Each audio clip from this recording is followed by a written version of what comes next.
pitch clock affect the MLB games? Ooh, I like that. I have a take that I would like to start us off with. Good. Start it off. Make it more entertaining. I think that it will shorten the game, but not as beneficial as they think.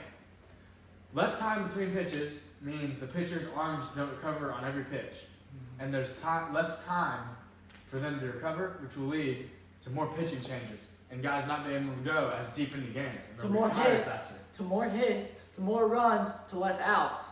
Not sure if it goes that far. That is a very far-fetched, but that could happen. That is, yeah, it could happen. Pitch clock's the most polarizing change in like baseball like ever. Yeah. Like rule change, like you go back rule changes like in sports, at least from what I can remember. Pitch clock might be the most polarizing. I think even in sports, like there's one side that it feels so strongly against it. I hate it. The NBA 3-point line. I don't think anyone was hating on the 3-point line. But there's one side that just absolutely hates it, and it's pretty much the diehard baseball fans. And then, which it's hard to summarize that because I'm almost on the side of pitch clock, but I have to say. I'd say I'm honestly against pitch clock. I'm against it because I think that I'm against it for the batter. I'm against it for the batter. Because there's been cases where the pitcher hasn't even been on the rubber with 8 seconds left, but the batter gets a strike because he's not in the box when the pitcher isn't even on the rubber. Which that's and then the Max Scherzer, forcing them use their one timeout, so now you control the whole last. I don't like the 2 pickoffs. That's because the third time that runner can get as big as you. You can basically just like start walking. 2 step offs. I don't think it's even pickoffs. It's 2 step offs. That's ridiculous. Yeah. But they're making an effort to speed up the game, which shows that they want to speed up the game, but I don't think this is the right way. But I think it's impossible to do. I don't think you can speed up the game without shortening the game. I like fast baseball. I like playing fast. Like when I'm pitching, I usually try to work quickly because I think it's more fun when the game's played fast. Oh, absolutely. So watching a faster game is also more entertaining. But then you watch the All-Star game. They're mic'd up. Seeing what goes into every pitch. That is the flip side. Playoff baseball. Every single pitch matters so much. I mean, Rangers were up 2 runs in the 7th, and then one bad pitch to Bautista, and your season's basically over. Yeah. I mean, the game can change in one pitch, so every single pitch should matter as much as the next one. I don't know. I feel like the pitch clock. I saw this clip with Chris Sale, and he fixed the mound a little bit, did 2 kicks of dirt, then starts calling pitches, or his catcher's doing the pitch calm. Yeah. He shakes off, bang, the pitch clock's up, and it's now he can't even get the pitch that he wants. Hey, I think basically it's gonna be. I think it's better for the fans. I think honestly they did it for the fans because it makes the game faster, 100%. but it's not as beneficial for the players. You gotta look at it from your player side, and that's what the Players Association is for. So I don't know if they're fighting for that or against it. I'm not sure, but you gotta look at your player side. I think it's a good idea. I think you need a pitch clock because there's some cases where there's no need to take as long as some people do. Yeah. But bump it up to 25 seconds. Make it where the batter has to be in at 5 seconds. I mean, give them enough time to adjust themselves and get ready for the next pitch without penalizing them with a strike or a ball. Exactly. Pitcher chemistry is gonna be way more important now. Mm-hmm. But with pitch clock or pitch calm, that's becoming something that's not really. Well, I saw Scherzer had pitch calm on his glove. Mm-hmm. Yeah. I think that should be what most guys start doing. If the pitcher can just immediately get what he wants, and the catcher's the one shaking and stuff, that will speed the game up more just on its own. I think pitchers also want to keep the catchers calling the game. That's the main thing with catching. The catcher's calling the game, but I think it is important for a pitcher to say you have a certain pitch in mind. You want to throw that. You can signal it in. I think that's what it's mainly for. There's another rule in baseball I saw that they're trying out. I think in the summer league, where you get a challenge per AB. That's in at all levels of the minors. I think. So I could be wrong with A that. strike But challenge? I've seen Jason Dominguez challenge a strike. Exactly. I don't think I like that. I love it. That's gonna slow it down. And I think umpires need to just do it. They do need to be held accountable, but that's a way of holding them accountable. Yeah. You know that's a bad pitch. tap your helmet twice. Let's pull it up on the scoreboard. It only takes about 10 seconds extra, and it can, it can make or break games almost. Because I mean, we've all seen, games. I mean, big spots and get robbed on a call, and you know it's a wrong call, so you can change it. I mean, I love that change. Yeah, I saw the same call the other day. It was like an 0-2. They called 2 straight strikes, and one of them was like way in the dirt, and it It's catch only through because they that. pointed at it. I'd call a second, third strike right there too, though. I mean, I don't know if he catch through Oh, that. that one clip. And thought he had no pitch, but called him out. And I like you implement that in a game. It's better than having robot umps. In my Exactly. opinion. That'd Yeah, be the for counter sure. to robo-umps. Yeah. Well, here's the thing. It doesn't hold. It takes away accountability from the pitcher and catcher in a big way because y'all. Catcher you doesn't two have may- to frame it. Exactly. You two may not be as familiar with it, but a huge part of getting pitches is being able to hit a certain spot of the plate. So if the catcher's set up outside and you go inside, even though it's It inside could the be strike 2 to zone, 3 inches in. Yeah. You still won't And get the call. you won't get the call from a normal ump, but from a robo Yeah. ump, that still looks like a strike. And that caused, so like in the minors, with levels that have robo umps, you'll see catchers reaching over for a ball that would never get called a strike, and they'll bring them up. And I mean, that takes a huge part out of the game, like framing and hitting, a certain Or you spot. see a lot of pitches that they'll cross in the zone and then literally end up in the dirt. Like Yeah. I mean, the pitchers catcher won't nasty. even be able to catch it. On to the next topic. The NFL Combine just happened, so what are your thoughts about the uprising of certain players, like, for example, Anthony Richardson, or First who pick. stuck out? He's gonna be a bust. Who stuck out in your eye that You got some really, hot takes already. it really wasn't on your radar going into the Combine? He should be top 5 in the draft. If you dominate the combine, that does not mean that you are good at football. No. I'm not just saying that because of that. I'm saying that because of like what I've seen from on the field. This is a prime example of what you said. Zach Wilson dominated his pro day, and look at him. Paxton Lynch. He did look really good. Look at Paxton Lynch. That's what I'm saying. Anyone can go out there and throw a ball 65 yards across their body with no pads on. Yeah. With So no pressure. That's I what I'm think saying. honestly, I think With no defense. overall quarterback who's gonna be better in the future, long term. I think it'll be C.J. Stroud. C.J. Stroud's the best he- quarterback. I 100% agree with that. He'll Also, go- Will he'll Levis go- coming out of Kentucky. He'll go number 1. No. Will Levis reminds me of Mac Jones. Nothing. He's got more arm strength, but he's just a pocket passer. Reminds me of him. He's Josh Allen with He the could be Brandon Trevor Mack. Lawrence. Yeah. Will Levis does have a cannon though. I think, okay, if you put Will Levis on those crazy Clemson teams, would he be as hyped coming out of college as Trevor was? Oh yeah. Well, Trevor was so hyped coming out of high school too, Yeah. Trevor's just been a top prospect wherever. and lived up to it. Do y'all think this year's quarterback room is better than we've seen previous years, like last year? Better Last than year last for year. Better than Better last than year. last Are we year. just talking about coming out? Because the greatest Coming out quarterback of class ever There's was the one where Robert Baker. Griffin. Oh. The one where Baker went number 1. Then 2016. Did they have Lamar in the It was same like draft? 2017. They had Lamar in the same draft that way. Lamar went later in the first round. Josh Rosen was picked at 10. Desha- Sam Darnold was like number 3. Josh Deshaun Allen was Watson. like number 8. That's Deshaun not the Watson. same draft, Randy. No, it wasn't. Who? Watson was 18, wasn't he? No, it was 17. Watson was the Mahomes draft. Yeah. For Yes, this that was the Mahomes and Trubisky draft. That is a different draft. Well, you said that's 18. Okay. All right, this is talking Anyways, about answer the question.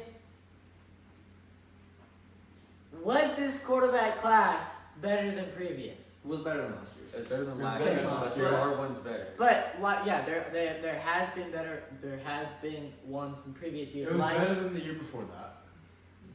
Yeah. Or it is better than the year before that. Yeah. It's And then not. all the way through 18 and It's 16 not were pretty Justin better, probably better. Joe Burrow, Justin Herbert. No. There's Behind I that. will say, I think this receiver class might be better than previous years. I mean, you got When? Quentin Johnson, When you got Hyatt from Tennessee, Hyatt's he's you over got there. Addison. I actually didn't care about the combine. Again, You got Jackson if you do bad at the Jackson combine, that Smith. does not mean you're not going to be good in the NFL. Yeah. There's something I want to talk about. The NBA All-Star game. it was kind of a snooze. Like the game itself is a snooze fest. Like like teams start trying like Home court advantage in the NBA Finals. Here's my biggest point. I think every All-Star game should have that, except the Pro Bowl. Is because MLB tried that and it was terrible. Because in baseball you can't really decide that. Baseball is different than basketball. There's not going to be a team competing in the finals that does not have somebody in Utah this year. You know, that's not going to be the case. Baseball, you can go to the World Series without having an All-Star. Yeah. Like, absolutely. Baseball's a completely different sport. Yes. Like, I mean, the USA, full All-Star team. I mean, their 9-hole won the batting title, and, you know, Jeff McNeil. You know, stacked team. They lost 11-5 in Mexico. Mexico ain't a stacked team. They have Randy, I'm blanking on Joey. You know, they got some guys, but they're not an All-Star team. So baseball is a different sport, and I don't think you can have it there. But we're out asking about the NBA, and I think that could be a good point. I mean, it just needs to be something for them to try. Players gotta stop having this load management. Yeah, no, I don't think you can fix that. You can't fix a player getting tired after. Honestly, no, you can if the leagues ever imply this in the contract that says you sign the contract, but it has the clarification of no load management. That's the only way it'll get fixed. The Players Association knows for that, and that's a huge thing with changing stuff like that. you think they should get rid of the drafting players and just stick with East versus West? Yes, I think. 'Cause I feel like West. And they get to wear their own jerseys. I like that. But They also made the we- draft such a publicity stunt, especially doing it on the night. That was lame. I did not like that at all. But Because there has been some funny moments from it. I mean, I feel like you're competing for your conference. Like you're saying, hey, we have the best players on this side, not getting drafted. If you were to do home court advantage, you'd have to make it East East versus versus West. West. Exactly. Yeah. That'd make it way better. And I think that could get them to compete. But you know, they're not out there, you know, wanting to win. You know, look, and here's the biggest problem I have with it is the All-Star MVP, because that's like a major accolade that goes on people's resumes. Oh. Like you look back, like especially '90s, you know, Jordan, you know, guys who won All-Star MVP, you know, that's something you can look back on and like Kobe, say, Kyrie. yeah, like you know, you dominated. You were the best player on the floor with the best players in the world. And I think and now- that meant something. Now, This should. It's now- whoever tries the hardest. exactly. They don't play defense. They don't even play defense in the I'm real convinced NBA. they decided who the All-Star MVP is before the game. Tatum You was just go out chucking and the ball. whole game. Every time he touched the ball, he was chucking. He was going and taking layups. I mean, like there's guys that just try harder than Yeah. you know other guys, Right. and you know, Tatum that's might who's be gonna one of win. the most overrated players. I agree. I don't like it. I don't even think he's the best player. on this the- team. I'd take Jaylen Brown over him. That's a hot take. On the NBA side, there's two big trades that have happened in the past 2 weeks. As we know, the Kyrie trade, and we'll get into that later, but the Kevin Durant trade, what do y'all think about it? Especially with his ankle, he's out estimated 2 weeks. Couldn't this season. So I'm gonna be honest. Second We know it. No, we know this about him. I think he's top 15 all-time player when he's healthy. Liability. When he's healthy. Chris Paul's never winning an NBA Finals. CP0 ring curse. It's gonna come on the Suns. But do you think that trade was worth it? Because they gave up Macau. No, they have no depth at all. There's zero depth, and that's the biggest issue. You know, Same thing teams. with Mavs. They don't We have look any depth into either. the, you know, every single year we're looking at different teams. You know, the Nets should have been really good. The Lakers should have been really good when they were good. But the teams that actually go far have depth, and they give up all their depth. The Warriors are about to win the finals. No, No. Warriors are in it this year. I don't even I'm know surprised if like they're playing. how well the Kings have been playing. The Yes. games have been so. De'Aaron Fox. De'Aaron's a stone cold king of all. He might enter himself into the superstar debate. One guy that we haven't been talking about that is, I think right now is so underrated. He's not on a good team. Is Tyrese Halliburton, dude. He's a baller. Oh, He's a baller. He's a star. dude. And it's a shame that he is on the Pacers right now. I feel like it'll be a Paul George situation. He'll get out of there. He will get out of there. Paul George doesn't break his leg. The Pacers have an NBA Finals with him. I don't know about that. I mean, Paul George was literally Think going to about be it. the next LeBron. I think about that mean, 14, 15. The era, though, you gotta take into account for the era. they went straight from like the Heat to the Warriors. Yeah. I mean, for the Pacers to beat out one of those two teams Right. with PG, I don't know they did. But think about that team, that 13-14 team where They were special. they had Danny Granger, Wade Hibbert, Roy Hibbert. George Hill. George Hill, David George West. Hill used to be Lance a buck. Stevenson was Lance awesome. Stevenson. The Mavs. dude that got traded for Kawhi. So now on the Kyrie, I'm gonna start off with this. The Kyrie. Joe hates Kyrie. I'm gonna start off with this. Joe absolutely hates Kyrie. I'm gonna start off with this. I did not. No, I did not. Joe, Great. when talks were traded by him, I I do not like this dude. He's gonna miss every game. Joe acknowledged Alright. I'm gonna start off with this. He's a great player. Him and Pete Maravich tie with the greatest handles of all time. The Kyrie aspect of this, Most talented player of all time. most talent. Yes, I can see that. Him and KD. But the Mavs, with the Mavs getting him, this is what it leads to. Defensive rating. I don't like how Defense. It doesn't matter how bad defensive he rating, He scored rebounding, 190 points. down. we play like an all-star. Do we have help on the bench? No, we don't. We do not. We have the Theo same amount of Pinson. help We have Timmy, and that's it. I mean, Timmy stars. I hate that we had to give Dodo for him, but Dodo really killed us. I'm gonna keep it Not as having this. our defense from Dodo. I'm gonna keep it as this. I think if we didn't even trade for Kyrie, we still the same team. We'd be the same exact spot as we were right now. Because especially with Luka out right now, I mean Kyrie's out. Dinwiddie's just a not as good Kyrie. yeah. Yeah. So I don't know what to think of it. I guess we'll see. He's probably a 4-month rental. We'll see. Another thing I wanted to talk about the Bill Russell documentary that aired on Netflix. I always thought those old players back in the 50s, 60s could never play in today's day, but they could. They could. They were good. They could. I think they would do just fine in the NBA today. That's one hated thing that like the main sports media just talked about. Like, oh, Bill Russell's good because he's playing with clubbers and stuff. Like, no, these guys were actually good. The only reason they're getting Will pumped. Chamberlain was keeping his own stats, bro. Dude, some of the stats he put up. Dude. There's a conspiracy. I think it's a conspiracy, No. and they need him to come out with it. He was real. It was real. But You think Wilt Chamberlain was fake? No, the 100-point game. no, that happened. That didn't happen.